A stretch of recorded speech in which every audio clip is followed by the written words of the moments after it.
इस वक्त मेरी उम्र 16 साल थी। घर में कोई नहीं था। अम्मी अब वो रिश्तेदारों के यहाँ गए हुए थे और मैं घर में अकेली थी। मैंने सोचा उस्ताद जी के आने से पहले नहा लूँ, फिर आराम से बैठकर पढ़ाई करूँगी।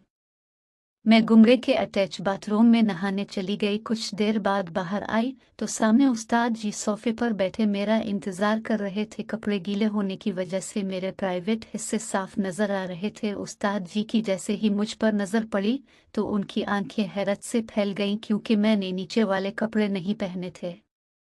उस्ताद जी जवान इतम थे। मैं बेध्यानी में उस्ताद जी के बराबर किताब लेकर बैठ गई। अचानक मेरी नज़र उस्ताद जी की शलवार पर पड़ी तो वो भार देखकर मैं शर्मिंदा हो गई। मेरे जहन में एक शैतानी ख्याल आया कि अगर थोड़ी सी मेहनत की जाए तो बात बन सकती है। मैंने जानबूझकर अपनी किताब नीचे गिरा दी और जानबूझकर नीचे झुककर किताब पकड़ने लगी। उस्ताद जी की नज़रें मेरे सीने पर ऐसे जमी थीं जैसे कोई भूखा इंसान खाने वाली चीज़ को देखता है। मैं उठकर दोबारा सदी होकर सोफे पर बैठ गई। आज तो वैसे भी पूरा घर खाली पड़ा हुआ था और किसी को शक भी नहीं होना था। आखिरकार मैंने थोड़ी सी हमद की और उस्ताद जी का हाथ पकड़कर अपने सीने पर रख लिया। उस्ताद जी शायद पहले से ही इस बात के इंतज़ार में थे कि मैं कब उनकी दावत दूं और कब वो कमवारी लड़की का मज़ा चखे। इससे पहले कि उस्ताद जी आखिरी हद पार करते, मैंने एक शर्त रखी। मेरी शर्त सुनते ही उस्ताद जी ने हामी भरकर कहा कि मुझे तुम्हारी हर शर्त मंजूर है। जैसे उस्ताद जी ने हामी भरी तो मैंने सोफे पर ही उनके साथ। मेरा नाम नौरीन है। मेरी माँ को मेरा अकेडमी जाना पसंद नहीं था, क्योंकि वो अमीर और मॉडर्न थी और वो चाहती थी कि उसकी बेटी सबसे अलग रहे। इसलिए उन्होंने मेरे लिए एक उस्ताद का इंतज़ाम किया जो घर आकर मुझे पढ़ाता था। वो उस्ताद मुझे पढ़ाने की भारी फीसें ले रहा था। मेरी माँ फ़ख्र से कहती कि उसने अपनी बेटी के लिए काबिल टीचर का इंतज़ाम किया है जो बहुत ज़्यादा फ़ीस लेता है और उसकी बेटी को बहुत बेहतरीन पढ़ाता है। वैसे तो वो टीचर ठीक था, मगर मुझे अच्छा नहीं लगता था। शायद इसलिए कि मैं अभी तक इस बात को कबूल नहीं कर पाई थी कि मैं अपनी बाकी दोस्तों की तरह अकेडमी में जाकर नहीं पढ़ सकती थी, बल्कि मुझे घर पर रहकर इस उस्ताद से पढ़ना था। शुरू में मुझे वो उस्ताद बिल्कुल अच्छा नहीं लगता था और ना ही मुझे इसके पढ़ाने का अंदाज पसंद आया था। मगर जब मैंने अपनी माँ से ये बात की तो उन्होंने मुझे झिड़क दिया और कहा कि मैं ये बहाने बंद करूं और अपनी तालीम का मेयार बेहतर बनूं और ये भूल जाऊं कि मैं अपनी और दोस्तों की तरह अकेडमी जा सकती हूँ। और भी बहुत सारी हिदायत मुझे दी गईं। तब मैं चुप हो गई और अपनी पढ़ाई में दिल लगाने लगी। 0:03 और 42 सेकंड। दिल में मैं बहुत उदास थी और अपने दोस्तों के साथ पढ़ना चाहती थी, जबकि मेरी सारी दोस्त और बाकी के क्लास फेलोज मुझ पर रश करते कि मैं इतनी अमीर हूँ कि मुझे घर पर इतना अच्छा उस्ताद पढ़ाने आता है।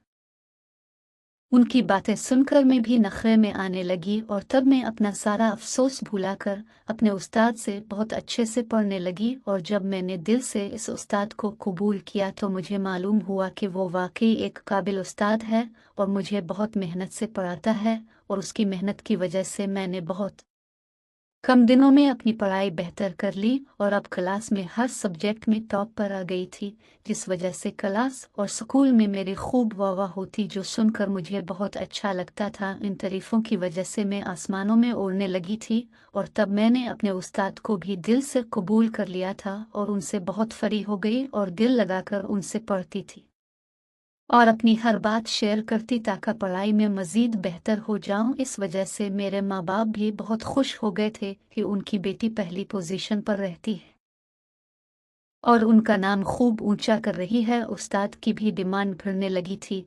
इसने अपनी फीस बढ़ाने का कहा, जो मेरे माँ बाप ने बिना कोई एतराज़ किए इसकी डिमांड पूरी कर दी। इसके कुछ टाइम बाद इसने मेरे बाप से कहा कि वो शाम में मुझे पढ़ाने आया करेगा, क्योंकि दिन में इसके पास वक्त नहीं होता। उसकी ये बात भी मेरे माँ बाप ने मान ली थी और उनको कोई एतराज़ नहीं था, बल्कि किसी भी बात पर कोई एतराज़ नहीं करते।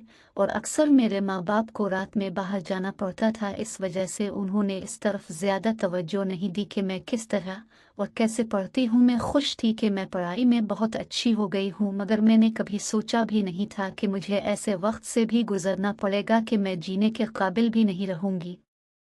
और कल तक जो लोग मेरे आगे पीछे घूमते थे और मुझे हसरत से देखते थे, वो बाद में मुझ पर थूकना भी पसंद नहीं करेंगे। इस शाम जब वो मुझे पढ़ाने आया तो हसब मामूल मेरे वालिदैन पार्टी पर जाने के लिए तैयार थी। वो तकरीबन हर शाम या फिर रात ही किसी पार्टी या किसी शादी में जाते थे और पीछे मेरे पास ताइमा और एक मिलस्मा छोड़ जाती, मगर इस रोज़ ताइमा अपने गांव गई हुई थी और मिलस्मा की तबीयत ख़राब होने की वजह से क्वार्टर में जा चुकी थी और घर में मैं अकेली और तन्हा थी।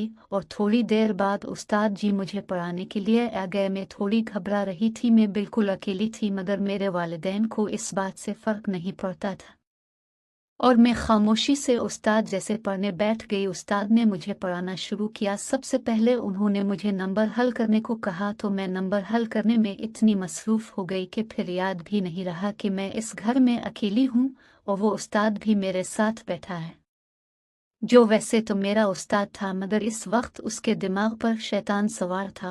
और फिर अचानक ही इसने मुझे अपना भयानक रूप दिखाया कि बेज़ाहिर मेहरबान नज़र आने वाला शख्स हकीकत में दरिंदा था। इस दरिंदे ने मुझे अकेला पाकर मेरे साथ जो किया, इसके बाद में जीने के काबिल भी ना रही।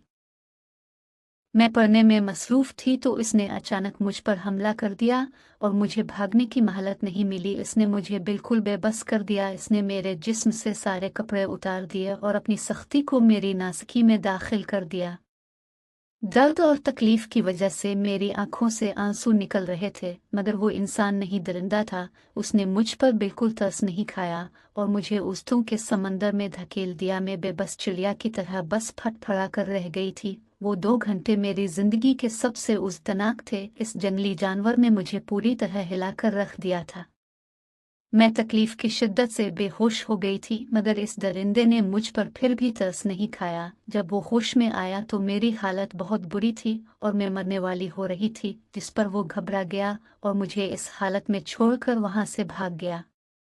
मैं बिल्कुल बेहोश हो चुकी थी और मुझे नहीं मालूम था कि फिर क्या हुआ और क्या नहीं। फिर जाने के इतनी देर तक मैं बेहोश पड़ी रही और जब मुझे होश आया तो मैं अस्पताल के बेड पर मौजूद थी और साथ ही मेरे वालिदैन बैठे रो रहे थे। पहले तो मुझे समझ में नहीं आया कि मैं कहाँ हूँ और क्यों हूँ, मगर फिर जब धीरे धीरे मेरे हवास जागने लगे तो वो पूरा मंजर मेरी आंखों के सामने घूमने लगा।